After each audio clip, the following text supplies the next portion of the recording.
Berlatar di sebuah pulau yang bernama Nanatsudake. Terlihat ada seorang anak kecil yang bernama Koto Ishinaru yang sedang memandangi sebuah pesawat di pinggir dermaga. Tidak lama setelah itu neneknya pun datang dan langsung menyuruhnya untuk turun. 降りるから。かごっこすんなよ。Kemudian Shin berpindah ke seorang pria yang bernama Handa Seisu. Ia merupakan seorang seniman kaligrafi Jepang yang terkenal di Tokyo. Namun karena satu hal, ia pun harus pindah ke pulau Nanatsudake. Ketika ia sudah sampai, ia berniat untuk menunggu bis yang akan menjemputnya. Namun sayangnya bis yang akan menjemputnya akan datang sekitar 5 jam lagi. Sedangkan apabila ia berjalan kaki ke penginapannya, hanya memakan waktu sekitar 4 jam lebih. Hemat 1 jam. Ya mau nggak mau, ia pun harus berjalan kaki menuju ke penginapannya. Berharap ada sebuah taksi yang akan lewat.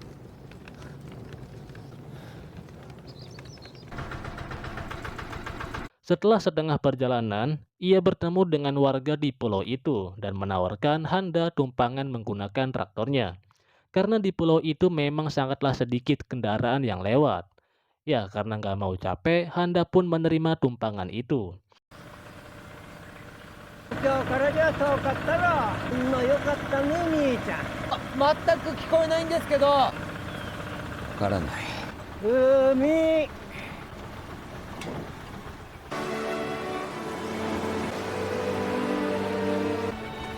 普通の海だ。 Ketika Handa sedang melihat laut, tiba-tiba saja si kakek ini berhenti. Karena memang tujuan si kakek ini hanya pergi ke ladangnya saja dan tidak mengantarkan Handa sampai ke penginapannya. Ya, mau nggak mau lagi nih, si Handa harus melanjutkan perjalanannya dengan berjalan kaki. Nah, di sini kita diberitahu bahwasannya tujuan Handa pergi ke Pulau Nanatsudake ini karena saran dari ayahnya. Sebab kala itu Handa telah membuat sebuah keributan di acara pameran seni kaligrafi miliknya. Dikarenakan ia nggak terima dengan ucapan sang direktur yang meremehkan hasil karya seninya yang dicap sebagai karya tulis yang membosankan dan nggak ada harganya. Ia pun menyuruh Handa untuk pergi ke sebuah pulau supaya ia bisa menenangkan pikirannya. Pada akhirnya Handa pun telah sampai di penginapannya. Ia pun disambut oleh kepala desa yang bernama Kido. Lalu Pak Kades langsung mengajak Handa untuk melihat fasilitas-fasilitas yang ada di penginapan ini. 飯も心配しなくていい大きい荷物は明日届くから和室が一つここがなんだここが風呂場ボットン便所ってやつだ Setelah melihat-lihat penginapannya, Handa pun meminta kepada Pak Kades untuk membiarkan ia sendiri dalam seminggu, supaya ia bisa fokus dalam pekerjaannya sebagai seorang seniman. Tapi itu mungkin sangat mustahil baginya, karena Handa merasa ada orang lain yang masuk ke dalam penginapannya. Dan ketika ia mengecek dapur, benar saja ia menemukan sesosok anak kecil, yang anak kecil itu adalah Naru. Dan bukan hanya itu saja, ternyata Naru juga mengajak dua orang lagi yang bernama Miwa dan juga Tama. Dan perlu diketahui bahwasannya rumah yang akan ditinggali oleh Handa dulunya adalah markas mereka bertiga. Karena merasa risih dengan tingkah laku mereka bertiga, membuat Handa langsung mengusir mereka dari penginapannya. Besok paginya, barang-barang milik Handa sudah tiba di penginapannya, dan ia berniat untuk membereskan itu semua. Tapi tidak lama kemudian Naru datang lagi nih, dan ia berniat untuk membantu Handa membawakan barang-barang miliknya. なるも手伝うぞ。 Di saat Handa kembali ke penginapannya, terlihat ada si kakek yang kemarin membantunya berada di dalam penginapannya. Sontak saja Handa pun kaget dong. Tapi si kakek ini berniat baik kepada Handa dengan memberikannya sebuah cemilan. Tidak lama setelah itu Pak Kades pun datang lagi nih ke penginapan Handa dengan berniat untuk memperkenalkan istrinya. Dan istrinya bernama Ibu Tomoko. Tapi yang tidak diketahui oleh Handa adalah bukan hanya istrinya saja yang dibawa, tetapi hampir semua warga desa datang untuk membantu Handa membereskan barang-barangnya.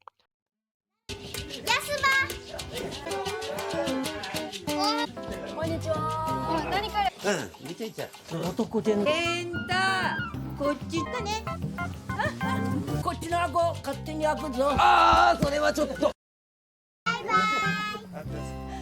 Ketika semua sudah beres, para warga kembali ke rumah masing-masing.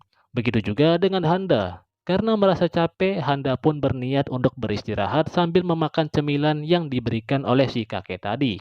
Yang ternyata Handa sangat menyukai cemilan itu. Besok paginya lagi, Handa berniat untuk melukis kaligrafi lagi. Tapi tiba-tiba, Shinaru datang bersama dengan Tama dan juga Miwa, yang padahal ia sudah melarang mereka untuk datang lagi ke penginapannya. Nah, di sini, si Tama iseng-iseng nih membuat karya tulis kaligrafi buatannya dengan menggunakan alat-alat milik Handa. Naru yang melihat itu merasa bahwa Tama sangat jago dalam melukis. Dan Naru juga ingin bisa melihat karya tulis yang dibuat oleh Handa secara langsung. Mendengar hal itu membuat Handa langsung menuliskan sebuah kaligrafi.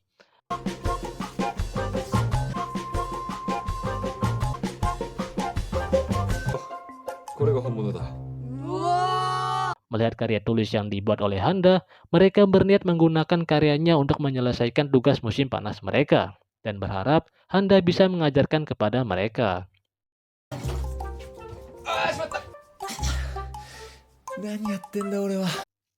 Melihat hasil karyanya Handa, membuat Naru teringat dengan tulisan huruf yang sering ditulis oleh gurunya. Mendengar hal itu, justru malah membuat Handa merasa terhina dan kesal kepada Naru. Karena ucapannya Naru itu membuat ia teringat dengan ucapan sang direktur tempo hari. Dan ia menyuruh Naru untuk pulang. Sebelum pulang, Naru sempat mengambil karya kaligrafi yang sudah dibuang oleh Handa. Malam harinya, Handa bersiap untuk menulis kaligrafi lagi.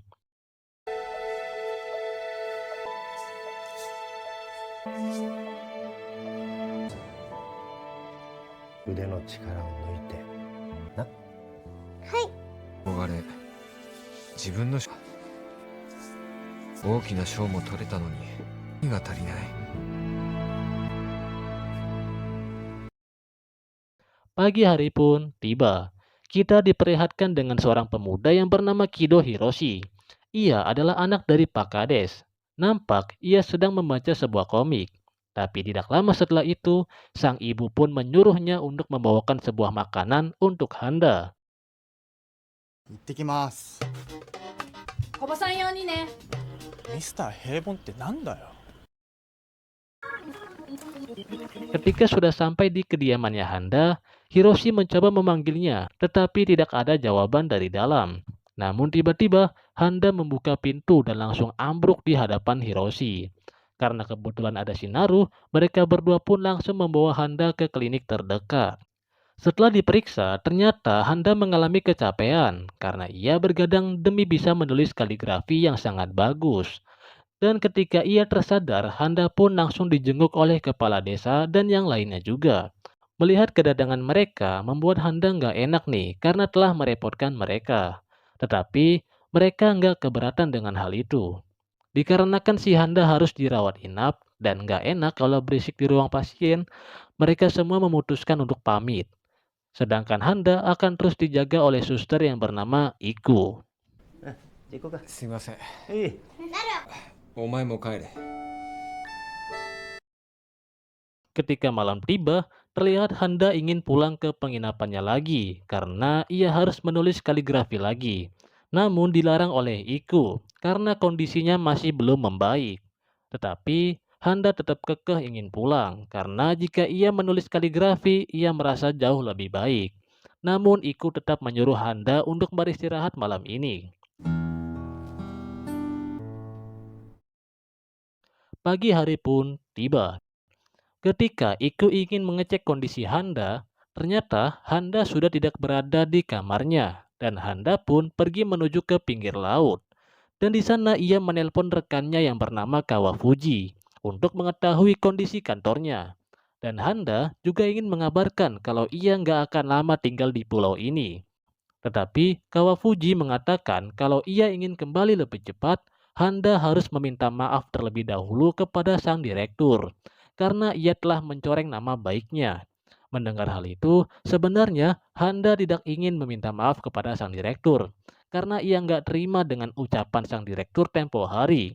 Mendengar hal itu, membuat Kawafuji menyarankan Handa untuk tetap tinggal di sana lebih lama lagi, sampai Handa bisa merubah sikapnya. 変わらなきゃって。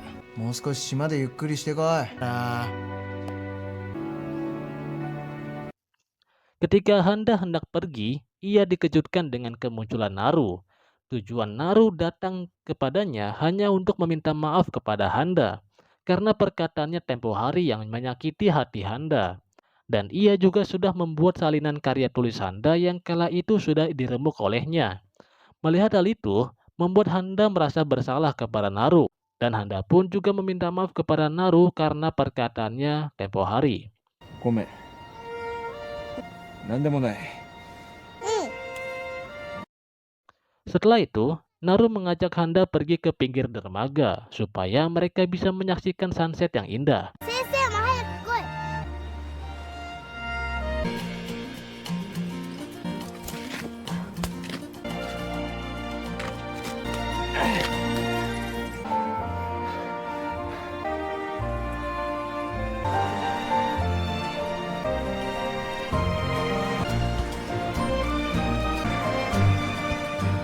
な、綺麗だろ。 本当だ。 Lalu setelah dari dermaga, Handa meminta kembali karya tulisnya dari Naru. Tapi Naru nggak mau, karena karya tulis ini sangat berharga baginya. Namun ia tidak sengaja melempar kertas itu ke laut. Dan tidak disangka, Naru langsung terjun ke laut demi bisa mengambil kertas itu. Karena Handa takut terjadi apa-apa dengan si Naru, ia pun juga ikut melompat ke laut. Tapi ternyata si Naru ini baik-baik aja nih. Dan malahan si Handa lah yang sedang tidak baik-baik saja. Melihat hal itu, Naru pun langsung mengajarkan Handa caranya mengambang di atas air. Dan pada saat itulah Handa terlihat sangat senang. おお、すげえ。おお、すげえ。うわでもなんて言うか知ってるぞ。ツンデレ。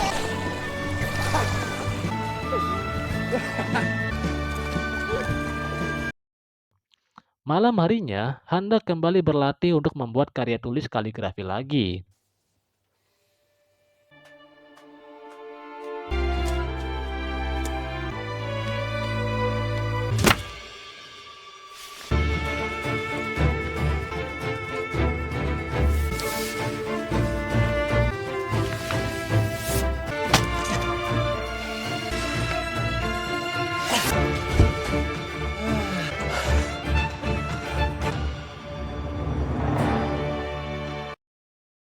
Esok paginya, Handa kembali ke klinik kemarin tujuannya hanya untuk meminta maaf kepada Iku karena ia telah kabur dari kamarnya kemarin. それじゃ。 Dan setelah itu, Handa memberitahu kantornya bahwasannya ia ingin menunjukkan hasil karya kaligrafinya yang ia buat dengan rasa senang. Dan ia juga berniat untuk mengikuti kompetisi kaligrafi Narukain. Tapi sebelum menunjukkan itu, ia dikejutkan dengan kedatangan Naru dan juga kawan-kawannya.